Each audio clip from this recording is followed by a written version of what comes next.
Uh,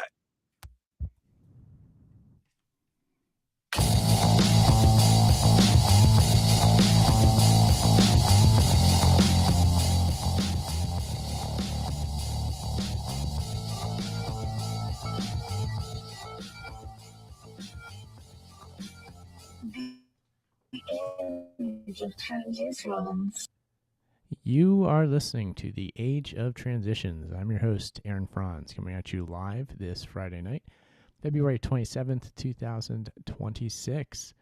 Live every Friday night from the facilities of Ocelli.com, 10 p.m. to midnight Eastern Time. First hour, The Age of Transitions. Second hour is Uncle the Broadcast. Thank you for listening live. If you are, please do consider going to Ocelli.com and sending a donation to help Chuck and the network out. Also, my website is theageoftransitions.com. You can pick up the podcast there. You can support many different ways to do so. I have Revolve, Man's Scientific Rise to Godhood. It's available in paperback and ebook copies. That's my book about transhumanism. Also have the Patreon campaign. Everybody who does sign up to the Patreon campaign and supports that way is helping this show continue. Doing a special series there called Looking for Truth in All the Wrong Places, where I'm watching old conspiracy culture DVDs and taking notes so that I can work on a new video series that I'm planning to post. It's going to be an episodic series. I was debating whether it should be a long-form documentary or episodic. I think the episodes are going to be the way to go. I can do like single videos and just keep putting those out. It'll be easier to do more material more often. I think it'll just work better. And the exciting thing with all of that, these projects that I want to work on, is that I have the old YouTube channel back. My old ADD TV YouTube channel is what it started as, but it's the Aaron Franz YouTube channel. And I did have the Age of Transitions video, the 2008 hour-long video. It had been posted to this channel. It wasn't the first place I posted it, but I did post it there. And I had my old videos that I made throughout the years. Back in the old days, really, I used to do a lot of videos, and I would post them to the old YouTube channel. All those videos are gone now. There's only one video that I left up there, which was one that was called Why I'm Leaving YouTube. I made that back in 2016. I took down all the other videos. I made that. I'm like, look, this is why I'm leaving. Well, I'm back for better and for worse. I'm back with this channel, and I'm live streaming right now. So I am live streaming the Age of Transitions podcast. So I'm going to use the YouTube channel for that. There's going to be the video versions of the Age of Transitions podcast now available there. And in addition to those other videos that I want to post, those are coming later. There will probably be more of the live streams than those, actually. But it's something different. It's something good. So you can, if you're interested in watching a video version of the Age of Transitions podcast that is now available on the YouTube channel, it's back. But I did want to talk about the old video, the one video I had remaining until today. Now there's going to be two videos once this live stream is up. But the old video titled Why I'm Leaving YouTube from 2016. And I list off reasons. It's just me talking. It's when I was living in Orange, California. I made that. And I still have hair in the video, so you know it's pretty old, the video. The reasons I listed for leaving YouTube at that time were primarily because my videos, especially the Age of Transitions video, but a couple others, they were getting advertisements put on top of them without me being able to do anything about it. And then the monetization from those ads wasn't going to me. It was going to whoever the copyright owner of whatever the supposed copyright stuff that got into my videos was. And typically, I'm usually pretty good with copyright stuff, but with the Age of Transitions video, I did intersperse different clips of different stuff in there, so it was really weird. At one point, it did say who the copyright holders were, and they were really weird names of whoever it was and whatever the material was. It was really obscure stuff, but whatever. They were the ads that were on the Age of Transitions videos. They were getting however many cents from it. So it was just annoyed me. I'm like, first of all, I did not want any ads on my videos. I did not want ads. But I didn't have the control to take them off of these videos because the other copyright owners just automatically had them on there. There was nothing I could do about it. And that really, really annoyed me. I'm like, that's enough of this. I don't have to be on here. So that was the reason why I left YouTube in 2016. I think it's a good one. Now that the year's 2026, a decade later, things are different in the YouTube landscape, for better and for worse, as we were saying. I did mention a few shows back how it would be really cool if somebody made a documentary of the history of YouTube and the various changes it went through. Somebody may already have done that. If they have, just somebody send me a link to that if there is such a thing, because it has gone through some wild changes from the early days of pre-Google acquisition, when it was just its own website with its own independent company or whatever that ran it. Those were the glory days. And then Google came in and progressively things got worse and worse and worse. Imagine that. But yeah, the reasons why YouTube was bad when I left in 2016 are different than the reasons that they're bad now. Now, it's really debatable whether I should have even done this at all, or it's the same debate on whether I should be making any content online at all, or why anybody should.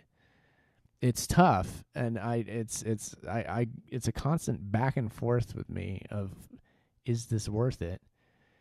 But the winner in that internal debate is always, yes, it is worth doing this, and yes, we will continue doing this despite all the horrors of what we're doing in the process. And if we wanted to simplify the reason as to why YouTube is bad these days, I think we could single out the factor of the algorithm being in control of all content throughout the entire site. Now, YouTube is not it's not original. It's not the only social media platform that does this. They all do it. They all employ their own proprietary algorithms on their platforms that control how the whole thing operates. We know this now. This is just common knowledge. Algorithms on these platforms are not new. However, they keep getting more and more sophisticated, and they become more and more important, not just to the back end of like how the site works, but now the algorithm has crept its way all the way to the forefront of YouTube. We'll just single out YouTube. We're not talking about TikTok. We're not talking about Twitch. We're not talking about Rumble. We're not talking about anything. We're going to just keep it to YouTube for now, okay, to simplify things. Although we could be talking about those others, but throw that aside.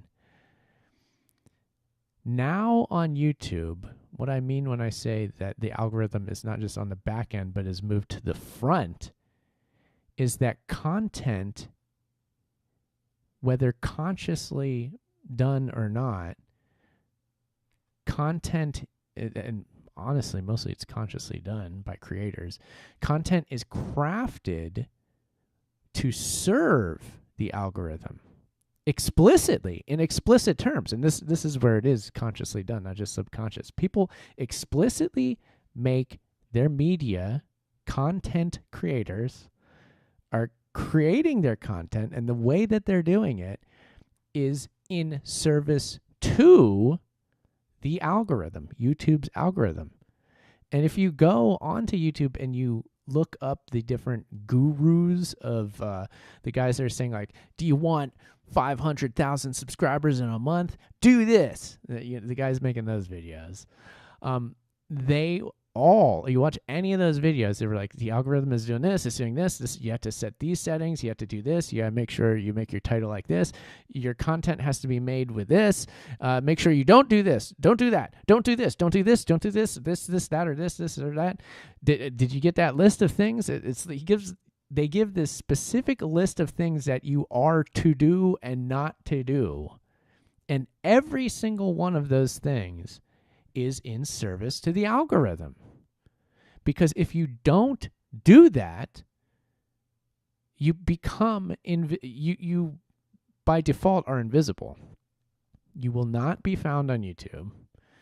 The way that the platform works now is much different than it was back in 2016, and certainly back when it was in, what was it, like 2004 or 2003 that the site started, I think. But you better believe it's way different than that. But yeah, it's so explicitly we are serving the algorithm. Everybody knows this. Common knowledge. There's many videos on the subject matter of this, of what you are to do and what you're not to do. And what's really fascinating throughout this whole milieu that we're in online as content creators and content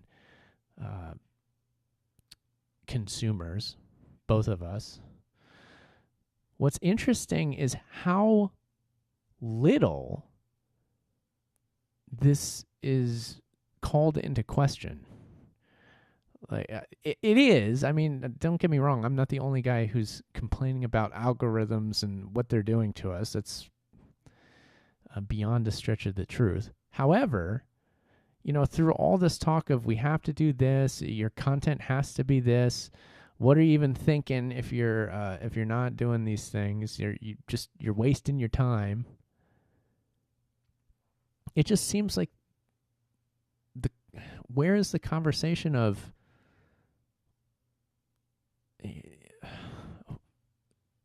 I'm struggling to start the conversation. I'm like, well, what is the alternative? There is no alternative anymore. That's the thing. And I guess this kind of, with the term alternative, that harkens back to alternative media. It's the same word, right? That's the world that I kind of crawled up out of as a content creator, was what was at one point described as the alternative media. Well, there are no alternatives anymore. If you're online, you're on these social media platforms, you have to be. If you're a content creator, you have to be. And if you are content creating on these platforms, you have to serve the algorithm or you're invisible. So that's why there really isn't a conversation, I guess, right? Because it's a dead end. It's like, well, it's a non-conversation. It's like, if you don't like the algorithm, just go away, I guess, right? There's no option there. You just have to deal with it. And I don't know if I really want to get deep into all the things that the algorithm does. But I mean, you have to be super niche, and you have to always be talking about particular. You always have to be like on topic. It's really fascinating how the algorithm is coercing us into creating this weird online super ego for ourselves that we must maintain at all costs. And if we deviate, if we have some sort of original thought that makes us appear as though we're not the same exact person anymore, That's a big problem. Because, wait a minute, this is the channel about baking cakes with children's easy bake ovens. And if you ever make any other content that's not outside of that, what? No, you can't even do a video about a regular oven that you use in your kitchen, like an actual size oven that's not a toy. That would just ruin your channel. That what were you thinking? You did the latest LG oven review of it. What were you thinking? You're outside your niche. And and this is interesting coming from the guy whose material is pretty super niche. Actually, I kind of was from the beginning. I was doing weird conspiracy culture content about specifically the topic of transhumanism and converging technologies and how they are, how they fit into conspiracy culture, that this is anybody selling this idea is in on a transhumanist agenda, so to speak, And so I ought to be praising this. I of all people kind of seem like I fit the bill for what the algorithm wants. I got super specific, weird topic that I cover. So I'm convincing myself that this is all good, actually. So I guess this is all a good thing. So just forget all that complaining I might have been doing at the beginning of the show there. I take it all back. It's all good. This is going to be great. I can't wait to make content again. It's going to be exciting. And yeah, no, in all honesty, it'll be cool to have the video version. We'll see what we can do, and it'll be good just to make videos again. But I am, you know me, if I get an idea, I'm going to do it. If something is inspiring, and I think it in any way fits into the age of transitions, I'm just going to make it if I'm able to and put it out there. So it seems like through all of the service to the algorithm, that just the creative process, it's not the same. And the way that content works too, that it's fed by the algorithm. It's always about new stuff. You have to keep it new. So you have to keep making different things. But I'm not gonna get in here and complain about all the different reasons why YouTube might be annoying now. We do have to realize how far along we really are, though, when it comes to all of this stuff. The YouTube, the content creation, making videos online, and just how much different things are now. And we have to understand with this concept of the algorithm is shaping the content, what that does in terms of, if we're talking about the concept of media manipulation. Now, in conspiracy culture in prior years, the concept of media manipulation revolved around the idea that there is a controlling dominant minority of people who have gained access and control, ownership over the mainstream media channels, and through ownership of those, they sway public opinion and they manipulate narratives in the to direct the public consciousness forward with different agendas. And it's not that was never true. It is true.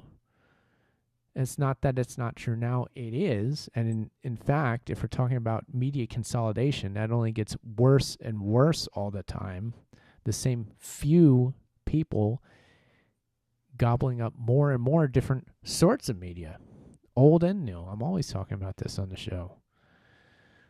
Ellison is in the news now with the Netflix and the Warner Brothers and strong-arming his way into the Warner Brothers acquisition, Paramount and his son. So if we want to look at the old alternative take on media manipulation, it was correct. It still is. But on top of that, there's another layer of media manipulation now. And it's becoming more and more autonomous all the time. And that would just be the machine aspect of this, the engineered back-end technological algorithmic side to media. Now that media is moving into the digital space more and more every passing second, the old analog ways of doing things are being pushed further and further into the rearview mirror. The more that things like the algorithm, just through a matter of course, do take control over the entire thing. And so that's why you start seeing all these different niche channels of the gurus telling you how to serve the algorithm. Of course you do, because that's the name of the game now.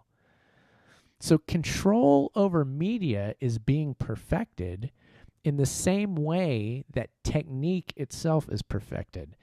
And I say that as Jacques Ellul explains that in his book, The Technological Society. So if you read that, you know what I mean. Technique, and if you haven't, I guess I'll just, try to explain that real quick. Technique is essentially just technology itself. The act of a technique is just a way of getting a particular task done. And technique is expressed through technology because technology is the means by which to do all these various tasks better and better. You make new technologies. Technology is technique. So as time goes on, the technique keeps perfecting. It keeps getting more and more. It starts perfecting itself. So there's almost like a logic to it. Like the process of the perfection of technique is this non-ending thing. It keeps going in the direction of being more and more efficient. And so media absolutely is a technique. And that's what's happening. It's the technological side of media, the digital space, the back end of it, keeps getting more and more complex, yes. But it keeps being developed to perfect itself until it get, and it, I don't know if there is a point that this happens, but just really all the while, what's going on is technique is perfecting itself to its own ends. And so this definitely fits into the AI conversation, autonomous systems, all things automated, all things AI is almost like the expression of this technical process and technique perfecting itself to its own ends, getting to the point where it begins to be able to literally perfect itself. It doesn't need the technicians doing it in the laboratories anymore. It is its own technician, and it writes its own code. It alters and edits itself, all for the purpose of becoming better at whatever it is it's doing. Now, what is it doing? What is media doing to us? Well, that's not a simple answer, is it? It's doing any number of things. It's doing a whole lot. It's doing a number on us. even if you want to just say it's there for entertainment to keep us entertained and nothing more, that gets real interesting real quick. Because if we think about it from a technical standpoint, it's like, how do you best perfect a technique of keeping somebody entertained? Well, in come in the social media wizards. They have done study after study to perfect the technique of their platforms, and everybody knows this story well, of ways to essentially make their products addictive so that people never leave. They keep pressing the like button to release the serotonin, the dopamine rush in your brain. And they scientifically study all of this stuff. So it's a biofeedback loop they have us on that they full well know about and exploit. For what? To keep us entertained. But they have their own ulterior motives, obviously. Ad revenue and things more nefarious than that. So it's pretty interesting to think about the ways that the media landscape is changing. And not just that it is changing, but absolutely how it's changing, and how might media be fitting into this story of autonomy and autonomous systems. How does the algorithm fit into this that we know is there and that we have to know it's there, we're serving it? At what point does the algorithm, I don't think it's ever going to become sentient. I think that's the wrong way to think about it, but at one point does it really just become fully automated? And then what are we even doing? Has it already happened? And to what extent has it already happened? These are difficult questions to even answer at this point. It starts getting into philosophical territory, just trying to pick apart what social media platforms are now, what they are, how they work. It's absolutely an esoteric study because we're not allowed to know what the algorithm is. Once again, proprietary property there, property of the Alphabet Corporation. We're talking about YouTube. We're not allowed to look at it. I guess that's all well and good, but at the same time, it's a little disturbing too. And it does set the stage for the existence of a de facto priesthood. Those would be the ones that know the answers to all of these esoteric questions you might have on this topic. How does the algorithm work? What's it doing in this instance, in that? Why is it that this particular YouTuber is doing so well? Speaking about the algorithm now, like what did they do that appeased it? And so the priests would have the knowledge they would have the answers to that, or at least the best answers that one could have, as esoteric topics tend to be. They get to be a little difficult to pin down sometimes. But also, same question, when does the priesthood take the backseat to the creation? We're getting into the creation and the creator esoteric story there too. At one point does the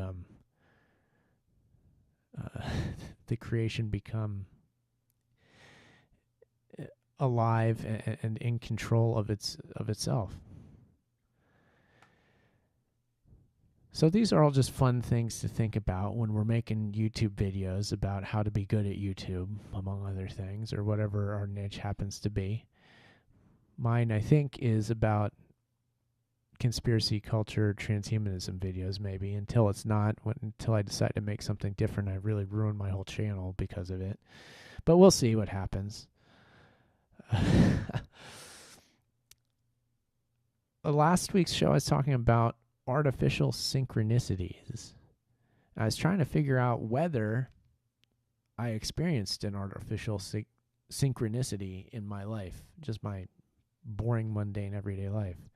And I still don't know if it was artificial or natural synchronicity. I don't want to say that it doesn't matter which one it was, but we are at a point now where the tech is able to produce artificial synchronicities. Absolutely. It would be a good debate to have whether that process is an intentional one or not. Are these platforms made to induce these different, I don't know about if altered states is the correct term, but peak experience, right? That's one of the terms that people have used. What's the one writer's name? He would use the term peak experience, the guy who wrote The Outsider. But, these different things such as synchronicity, these things that have an almost metaphysical quality in life, that are intuition and things like this, the things that we cannot pin down and yet we know are there. We know they're real. We experience it. But when you try to explain exactly the inner workings of that, that's where it gets a little difficult. And if you want to, you can go into fine detail pretending to explain those things, and you can start up your own cult. And many people have been successful doing that. So if you're interested in that sort of thing, that's what you do, okay? But now, those sorts of things that, if you wanted to, you could call metaphysical or whatever we want to call that aspect of human existence. It seems as though, and I would say it definitely has been, that those things are now being emulated in our digital life. These systems are evoking that part of us. It's evoking these experiences within us. And then back to that same question. Is this being done purposely? If so, by who? By the owners of these systems? Or is it that weird area where the system is just doing it as technique is perfecting itself, and so the system is doing it to its own ends, which is horrifying to think about, but may well be the real truth? So do you see where I'm going with all of this? These are the sorts of things that I hope somebody else is thinking about out there.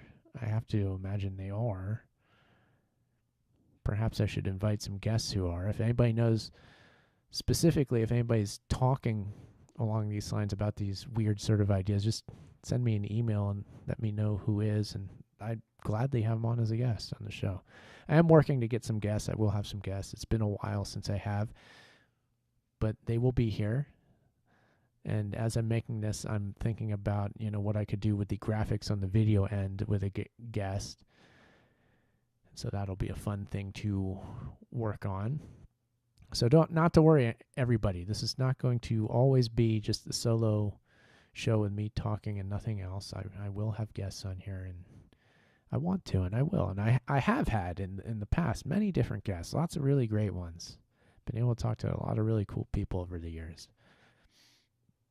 And I want to be able to continue to do that. And in spite of all of the craziness that we're talking about on this show now, that is disturbing, we're going to press on anyway. We're going to do what we can. And if we go nowhere, back to the algorithm again, if we get shot down by it for our misbehavior, then, maybe that's a good thing too. Maybe it's good not to be rewarded by this system. Maybe that would, in itself be a victory. I got no new subscribers today. I got 3 views in total across the entire channel. These sorts of things that sound like abject failures, maybe if we're thinking about things a different way, maybe they're not.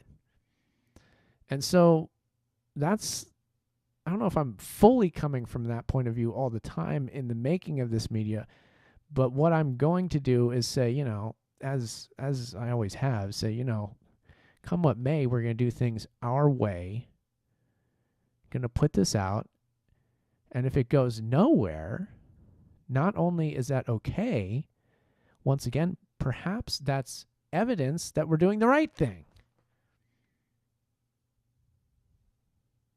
I don't know. It's not like the algorithm's going to just jump in and start having a conversation with us. That's not how it works. So that's until it does. Right?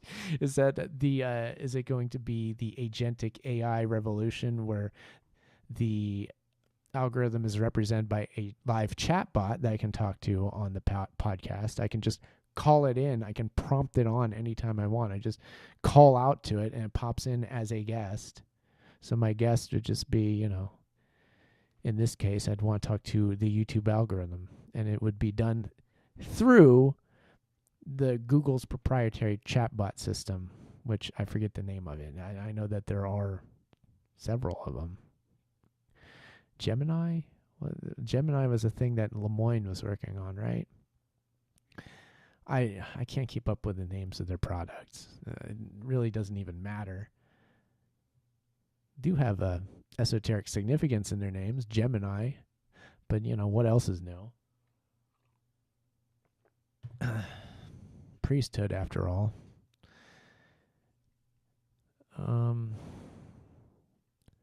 Yeah, and questions like, is it appropriate and is it comical and good to see possibly the priesthood be defrocked by the system itself?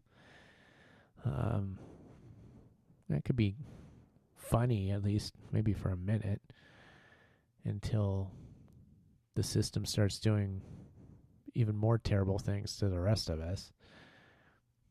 Then wouldn't be so funny anymore at that point. So the age of transitions, we are in it. We're living in it. We're living through it. This is what the show is. It is the age of transitions. We're just doing our best to understand where we are, because it's constantly, the ground is moving underneath us. Nothing remains the same. Change is the only constant. There's nothing really solid to hold on to, which is creating so many of the crises, political crises, that are working themselves out through different tantrums, things like the culture wars that are used in turn as propaganda weapons against us because we believe in them. It's really us playing make-believe with ourselves and trying to work through the nightmare of the loss of control that is our reality right now. Pretending that we can have control through these imagined ideas of our world and what it was, what it should be, what we can make it, and like the different creation myths of old that harken back to the lost age, like the Atlantis myth. We can pretend that we can make America great again by reinstating a vision of what we believe to be 1950s Americana. We can have a trad wife. We can pay our kids' way through college by working in a factory job. The trad wife better not be working because that's not part of this religion. And so, yeah.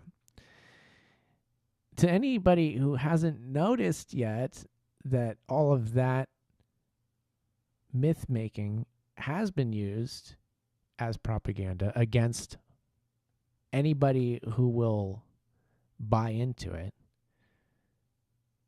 I don't know how you found this show, because that's a topic that's been near and dear to me for a while. It's just pointing the fact of that nonsense out. And this is getting back to the way that the algorithm manipulates us too. It's been manipulating us for a long time. And maybe now we're moving off of YouTube. And we're not specifically talking about that anymore, but we are kind of talking about the broader social media channels and their different proprietary algorithms. They're all doing the same thing as a whole, and this gets back to the perfection of the system as a whole, the system perhaps coming alive and subsuming all of us and what used to be human, even like the biological aspects of being human, not individually, but as a human species, the very genetic reality of humanity is being called into question. It's falling into obsolescence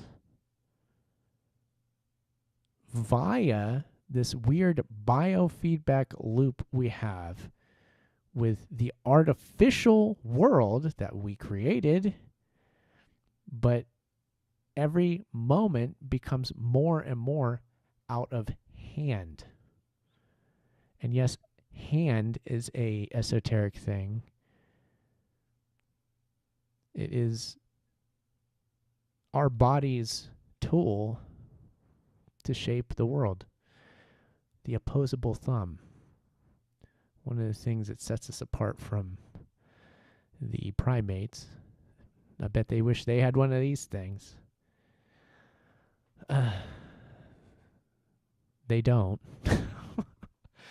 But it's awful useful that we have one. It got us this far. But I don't know if we're going to be given thumbs up on what happens to us next in this grand story that we absolutely were the authors of. But it's a collaborative group project. And the collaborators are the creation itself, more and more on a day-to-day basis. We'll see how things work out. Once again, it's really impossible to know the specifics, and I don't think we need to. We don't need to be some sort of perfect prophets up here saying exactly what's going to happen in the future, although it's not even that hard to do in a lot of regards, to pick out different specific details of what we're going to experience on the bumpy road ahead. Some things are just obvious. A lot of the things I've been talking about for years and years and years are now news stories. Used to would get laughed to even bring this kind of stuff up. Things like automation. The automation of human labor, different forms of human labor being displaced by artificial intelligence systems. That's a really huge conversation now. I was talking about that on Blog Talk Radio 15 years ago, how that these automated systems would come in and start automating all sorts of different labor tasks in the economy. And most likely all kinds of different jobs would be done by autonomous systems instead of humans at some point. That the economy would take on a whole new it would just have to restructure itself because human labor would dwindle more and more. There's a report that was released this past week about that too that made a lot of headlines. Forget who put it out, but I mean, that was basically the gist of it, was that these agentic AIs are going to start replacing all sorts of different, all different kinds of jobs. And so you're not a crazy person anymore when you talk about that kind of stuff. It's just, it's a real question. And once again, nobody knows the answer of how this is exactly going to work out. But we all know at this point that something is going to give, that the autonomous systems aren't just some sort of flash in the pan thing that are automatically going to go away because of the AI bubble. Not that the AI bubble from an economic standpoint is not a real thing. It is. But technologically, we've reached a point where these systems are able to do too much, you might say, and there's no going backward there. Unless, perhaps, the ecological toll is just too much that we do literally just destroy the world in pursuit of this, which is one of the darker aspects, and it is a real aspect to this. In service to the machine, we creating all of the infrastructure, like the data centers and all of the power generation that goes along with that, and all of the ecological degradation that comes along with that project of just needing so much electricity, literally generating so much heat, which is kind of fascinating to think about from a literal and symbolic standpoint at the same time. These systems perfecting themselves require a physical infrastructure that literally creates an insane amount of heat. It's as if we're emulating the sun, albeit in our limited capacity. This is the way that we do it. And it literally creates heat. But if you want to talk about the in search of enlightenment and the light and knowledge and pursuit of knowledge and intellect, furthering intellect through mechanical means, it gets fascinating to think about from that point of view. Something that I've been doing for a long time as well, thinking along those ends when it comes to this stuff, because probably that's the most important way to be thinking about this, because we can't pick out specific details of what's going to happen next week. We can generally say that the economy is going to change due to autonomous systems. Whose job is going first? What day is it going to happen? What industry is going to fall first? Is it going to be middle management that goes, because clearly all their tasks can be automated by the crappy chatbots they already have, the LLMs they already have? So why the hell are they even still around? Or is it going to be the labor displaced by humanoid robots, because they can articulate and move it better than a human, they're stronger and they're cheaper and blah, blah, blah. That's a whole lot of whatever. What's more fascinating is trying to think about what this all means. We could drop back to the prescribed nihilistic reaction that feels like what we're supposed to have so often. It's like we're supposed to have this nihilistic reactive go into the state where we just throw our hands up and go, none of this means anything anyway, so whatever. And we just sort of, crawl into our holes and let artifice take its course.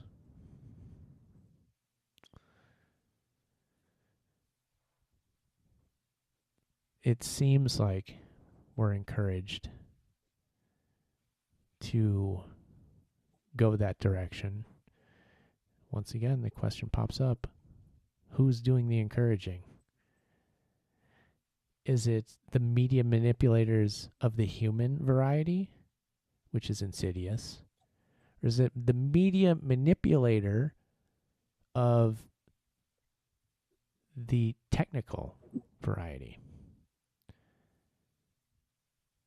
I don't know if insidious is even the right word. Downright horrifying if we think about things from that point of view. But we need to start thinking that. So we live in interesting days here, and we have a lot to think about. So podcast is, not a bad way to go. There's so much to talk about. I'll have to watch the YouTube videos that tell me what I need to be talking about so that I am creating content the right way. And I promise the next episode I will have returned after doing that. So it's going to be a real good show next time. Guest, no guest, I'm going to do it right. I'm going to have the full list of instructions in front of me, and we're going to follow them to a T. I can't wait.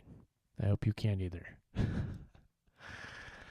So thank you for listening, or perhaps even watching this podcast, The Age of Transitions. If you're listening live on the Ochilli Radio Network, please stay there, because the Uncle Show is coming right up. Uncle the Podcast is coming. So don't touch that dial. Uncle the Podcast, you're going to want to listen to. TheAgeOfTransitions.com is my website. My name is Aaron Franz. As always, I will leave you by saying, Seeker, seek on. The Age of Transitions.